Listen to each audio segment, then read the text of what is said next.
Preparando o Domingo.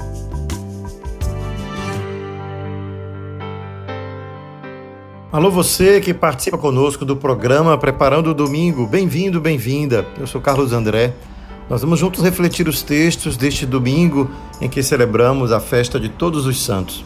Sabemos que é sempre 1º de novembro, mas na igreja no Brasil, porque não é feriado dia 1º, portanto, esta solenidade não pode ser celebrada de maneira que a nossa população, nossos fiéis possam participar desta liturgia. Portanto, a liturgia de Todos os Santos é realizada no domingo seguinte. É assim que temos então a oportunidade de escutar, refletir os textos dessa liturgia tão bonita que celebra todos os santos e santas, aqueles a quem Deus escolheu, mas aqueles em quem Deus revela a sua própria santidade. Por isso, convido você então agora a colocar-se em atitude de oração, esta oração que nós vamos introduzir o nosso momento de escuta e de espiritualidade em torno da Palavra de Deus. Então vamos invocar o Espírito Santo de Deus, aquele que nos santifica, para que também prepare o nosso coração e a nossa mente para o que vamos escutar.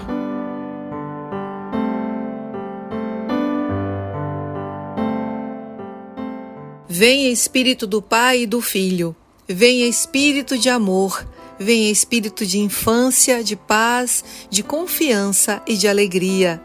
Vem alegria secreta que brilhas através das lágrimas do mundo.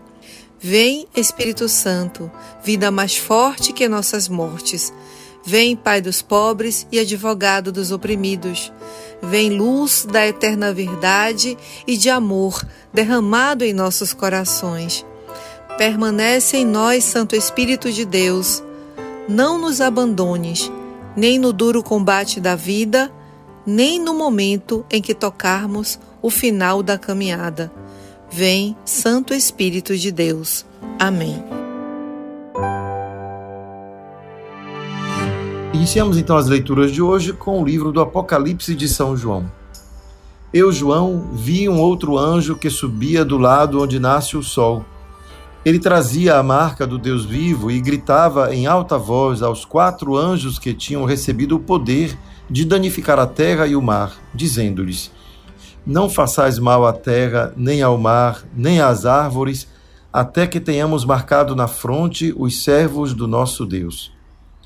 Ouvi então o número dos que tinham sido marcados. Eram 144.000 de todas as tribos dos filhos de Israel. Depois disso, vi uma multidão imensa de gente de todas as nações, tribos, povos e línguas, e que ninguém podia contar. Estavam de pé diante do trono e do Cordeiro.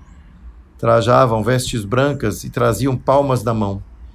Todos proclamavam com voz forte: A salvação pertence ao nosso Deus, que está sentado no trono, e ao Cordeiro.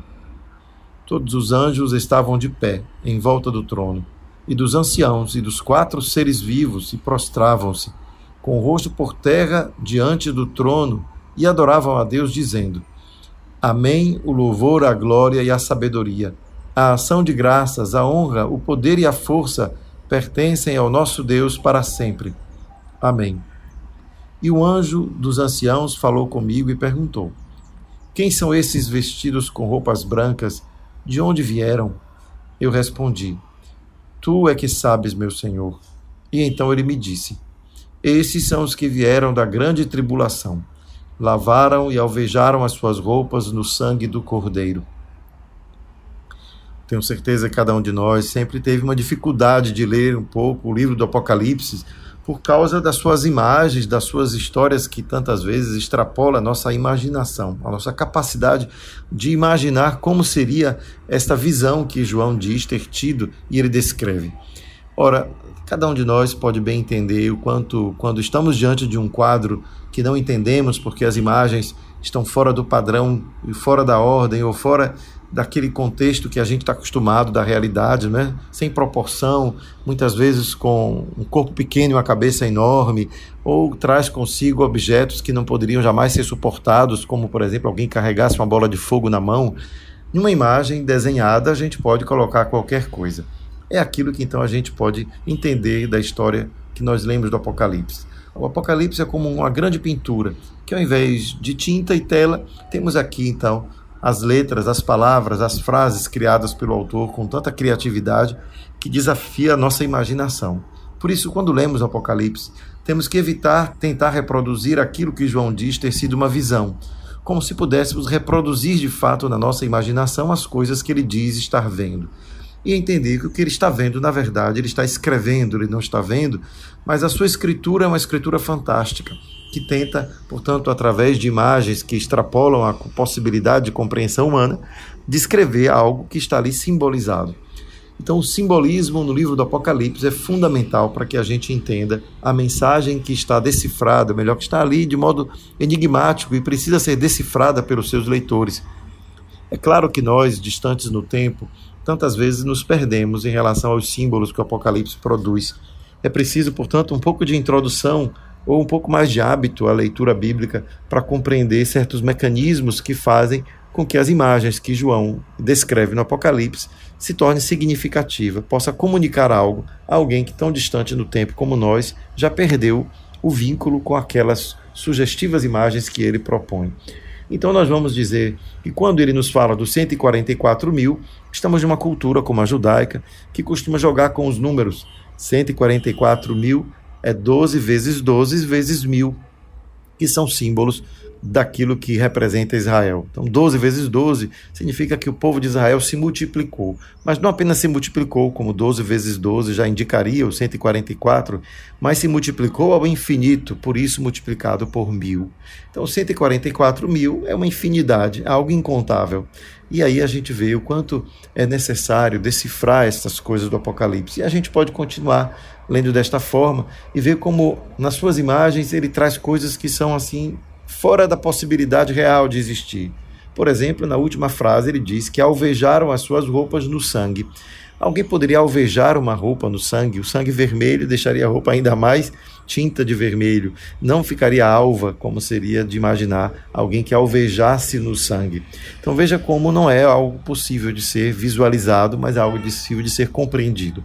E o sangue a que ele se refere é o martírio dos primeiros cristãos, quando ele fala daqueles que têm a palma nas mãos e as vestes brancas. É o modo como se simbolizava na liturgia, se simbolizava nas prefigurações, visuais, aqueles que tinham sido, portanto, martirizados. E a sua entrega pela fé, a sua morte pela fé, representava, portanto, a sua santidade. E aí a gente vê como esse texto do Apocalipse está, na verdade, falando disso. Está exaltando aqueles primeiros cristãos que morreram pela fé e, portanto, viveram, ainda que pudessem ter padecido os seus pecados ao longo da vida, o último gesto de amor por Jesus lhe salvou, lhe valeu como um perdão dos pecados. Portanto, o mártir não precisa ser um homem que foi santo ao longo da vida, mas que o seu gesto de coragem, de ousadia, possa lhe valer não apenas o perdão por algum erro que tivesse cometido, mas, acima de tudo, uma demonstração de que a sua fé era mais forte do que as suas fraquezas, os seus limites humanos. Então, nesse sentido, nós vemos o quanto este sangue que lava-nos é aquele sangue do Cordeiro que já nos lavou, que nos purificou, aquele que é o mártir por excelência. Jesus que deu a vida, portanto, para mostrar que o seu amor não tinha limite, que ele estava disposto a tudo, ainda entregar-se nas mãos dos perversos, deixar que eles fizessem com ele o que fizeram, a cruz, mas não voltaria atrás na sua decisão de permanecer ao lado dos seus amigos, dos seus discípulos até o fim. Esse é o grande gesto de Jesus, não é? Deus não quis a morte de Jesus, Jesus não foi à morte como quem buscava morrer para provar qualquer coisa. Deus não precisava da morte de Jesus para nos salvar, mas a cruz e a morte se tornou o grande sinal de que o amor de Deus não tem limite e a fidelidade e perseverança de Jesus era também inquebrantável, né? Ninguém poderia dobrar essa sua decisão de ser fiel até o fim. E é esse o convite que ele nos faz. É por isso que essas primeiras leituras, tanto o Salmo quanto a primeira leitura, vai nos recordar disso, né? Da necessidade de que nós sejamos capazes de perseverar no bem. Porque não basta ser bom hoje, é preciso ser bom sempre.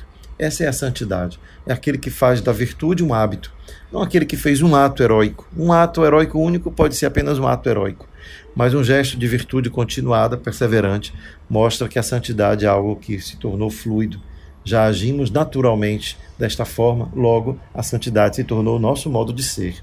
É esse o convite da fé, que a santidade seja o modo de ser, que o exercício da virtude não seja um esforço sobre-humano, mas seja algo que já se incorporou ao nosso mundo, à nossa maneira de agir, às nossas atitudes cotidianas, que já nos torna natural ser virtuoso. É natural ser bom, se torna natural ser generoso, se torna natural ser, portanto, capaz de agir sempre com gentileza e cordialidade, quando nem sempre somos tratados assim. E outras pequenas virtudes do cotidiano que poderiam significar para nós essa busca de santidade, que é o chamado de Deus para todos.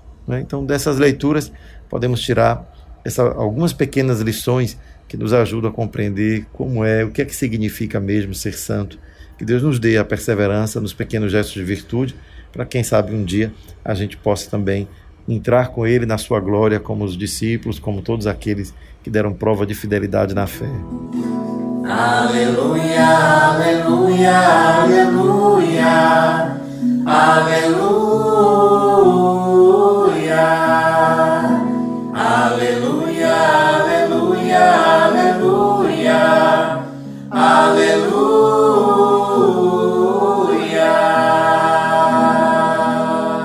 Evangelho de Jesus Cristo segundo Mateus. Naquele tempo, vendo Jesus as multidões, subiu ao monte e sentou-se. Os discípulos aproximaram-se e Jesus começou a ensiná-los. Bem-aventurados os pobres em espírito, porque deles é o reino dos céus. Bem-aventurados os aflitos, porque serão consolados. Bem-aventurados os mansos, porque possuirão a terra. Bem-aventurados os que têm fome e sede de justiça, porque serão saciados. Bem-aventurados os misericordiosos, porque alcançarão misericórdia. Bem-aventurados os puros de coração, porque verão a Deus. Bem-aventurados os que promovem a paz, porque serão chamados filhos de Deus. Bem-aventurados os que são perseguidos por causa da justiça, porque deles é o reino dos céus. Bem-aventurados sois vós, quando vos injuriarem e perseguirem, e mentindo disserem todo tipo de mal contra vós por causa de mim. Alegrai-vos e exultai, porque será grande a vossa recompensa nos céus. O texto das bem-aventuranças que o Evangelho de Mateus nos oferece é uma pérola daqueles ensinamentos que encontramos nos Evangelhos. Mas, ao mesmo tempo, pode ser um texto muito difícil de ser compreendido quando nós lemos sem levar em conta a maneira de escrever dos discípulos ou dos evangelistas, aqueles que naquela época se exprimiam de uma maneira diferente da nossa. Imaginemos que quando pensamos que seria bem-aventurados os aflitos, bem-aventurados os que, por exemplo, são perseguidos por causa da justiça, os que promovem a paz, e a gente pode se perguntar, mas como é possível que alguém que chora, que está aflito, que é perseguido pode ser feliz? Nenhum de nós desejaria isso para a própria vida, e nem menos Jesus deseja isso para ninguém, para que possa proclamar felicidade justamente onde nós hoje vemos, na verdade, infelicidade, tristeza, amargura. Na verdade, a gente encontra a razão das bem-aventuranças na segunda metade de cada uma delas. Porque se é bem-aventurado os aflitos, não é porque serão aflitos, mas porque serão consolados. Na sua consolação percebe a grandeza da misericórdia de Deus que não os abandona. Portanto, a aflição todos nós teremos na vida, mas bem-aventurados serão aqueles que na aflição reconhecerão a misericórdia, portanto serão consolados. Ou, se temos fome e sede de justiça, não desanimemos, porque seremos bem-aventurados por termos sede e fome de justiça, já que a esperança de ser saciados não deverá nos faltar jamais, porque vem de Deus. Nós seremos saciados se tivermos fome e sede de justiça. E assim vamos vendo em cada uma das bem-aventuranças não um convite a ser infeliz pela aflição, quem sabe pelo sofrimento, e acreditar que isso seja um ideal cristão. O ideal do cristão não é buscar a sua infelicidade através de uma recompensa futura, quem sabe, porque no céu seremos felizes, então é melhor suportar dores aqui. Não é esta a mensagem do Evangelho, nem a de Jesus. Portanto, quando encontramos nas bem-aventuranças, encontramos um texto que nos encoraja a agir corretamente, segundo a própria consciência, segundo aquilo que aprendemos do Evangelho, sem temer, porque o próprio Jesus também foi perseguido, o próprio Jesus também promoveu a paz e não foi louvado, não foi aplaudido nas praças, muito pelo contrário. Portanto, segundo o modelo de Jesus, acreditemos que, na verdade, aquilo que pode nos fazer sofrer momentaneamente, porque acreditamos estar no caminho certo, no caminho da virtude, da justiça, no caminho da verdade, que embora sofrimentos possam vir por causa desse nosso comprometimento, não duvidemos que Deus, que vê tudo, haverá de nos fazer felizes por outros caminhos, que não serão aqueles, talvez, os caminhos naturais de uma vida fadada ao consumismo, voltada para uma satisfação imediata dos nossos desejos, e ali encontramos uma satisfação que vem de outra ordem, que vem de outro caminho, que vem de uma consciência plena, decidida, que soube escolher o caminho certo, o lugar certo, o lado certo da história. Diante de quem oprime e de quem é oprimido, escolho o oprimido. Diante daquele que é injustiçado e de quem pratica a injustiça, escolho o lado do injustiçado para defendê-lo, para solidarizar-me com ele, para dizer-lhe: tenha paciência, o Senhor não te abandona apesar da sua dor, estamos juntos, vamos transformar este mundo, não vamos nos deixar abater. E assim essa passagem da bem-aventurança é também um manifesto de encorajamento para que nós não desistamos de praticar a justiça, não desistamos de ser justos, portanto, não desistamos de praticar o bem, de promover a paz, ainda que isso nos cause sofrimento. Essa é a grande lição das bem-aventuranças. Ainda que nos cause sofrimentos, não abandonemos a luta cotidiana de sermos fiéis a uma causa que é a causa de Jesus, é a causa do Evangelho, a causa que nos faz cristãos, não é a causa do bem. E que tudo isso possa ser para nós como a conclusão da bem-aventurança. Alegrai-vos e exultai, porque será grande a vossa recompensa nos céus. Essa recompensa é a recompensa dos santos. Portanto, quem age assim está vivendo na sua vida a grande prova da santidade, que é ser como Deus, né? Buscar viver como Deus, buscar entender como Deus me convida a viver, a ser, sendo Ele mesmo aquele que age comigo desta forma, com misericórdia, com amor, com bondade, me protege, me guia, e é disso que nós temos a nossa esperança de que não nos faltará jamais a mão poderosa do Senhor a nos proteger de todo o mal, e o mal maior é aquele que nos levaria a perder a vida plena, a vida total. Todos os outros males são passageiros, mas esse que pudesse fazer-nos perder o coração, perder a alma, esse seria aquele que nos faria perder definitivamente o maior bem, não é a alegria de um dia nos encontrarmos todos reunidos na casa do Pai. Que esse dia de Todos os Santos, portanto, nos inspire a sermos cada vez mais solidários no amor, na verdade e na justiça. Senhor, nossa prece nesses dias não poderia ser outra senão por todos aqueles que sofrem nas guerras que estão espalhadas pelo mundo. Especialmente lembramos da guerra que estão em curso nesses dias em que milhares de crianças morrem por causa da insanidade daqueles que não conseguem compreender que a inocência das crianças precisa ser protegida. Perdoa-nos, Senhor, por sermos coniventes tantas vezes, nos silenciarmos diante das atrocidades que o mundo pratica e que nós mesmos possamos não nos deixar normalizar pela maldade, que a maldade não se normalize em nosso coração, mas que continuemos assim, indignados diante do mal, sermos capazes de perseguir nas bem-aventuranças a esperança, o ideal de sermos santos. Abençoa-nos hoje e sempre, Pai, Filho e Espírito Santo. Amém. Fica a dica! A dica de hoje é perceber que a santidade não é algo exclusivo para aqueles que foram nos altares, mas que cada um de nós pode colocar a sua pequena pedra, o seu pequeno grão de areia para melhorar a vida daqueles que estão em nossa volta. Descubra o que nesta semana você poderia ser para o outro, aquele anjo bom que Deus é para você e que envia tantas vezes em sua vida. Que gesto de bondade e de amor gratuito você poderá fazer nesta semana para recordar dentro de você o modo como Deus age contigo, com bondade, com generosidade, sem esperar nada em troca, e que isso te ajude, portanto, a perseguir a santidade com maior empenho. Fica a dica. Preparando o domingo.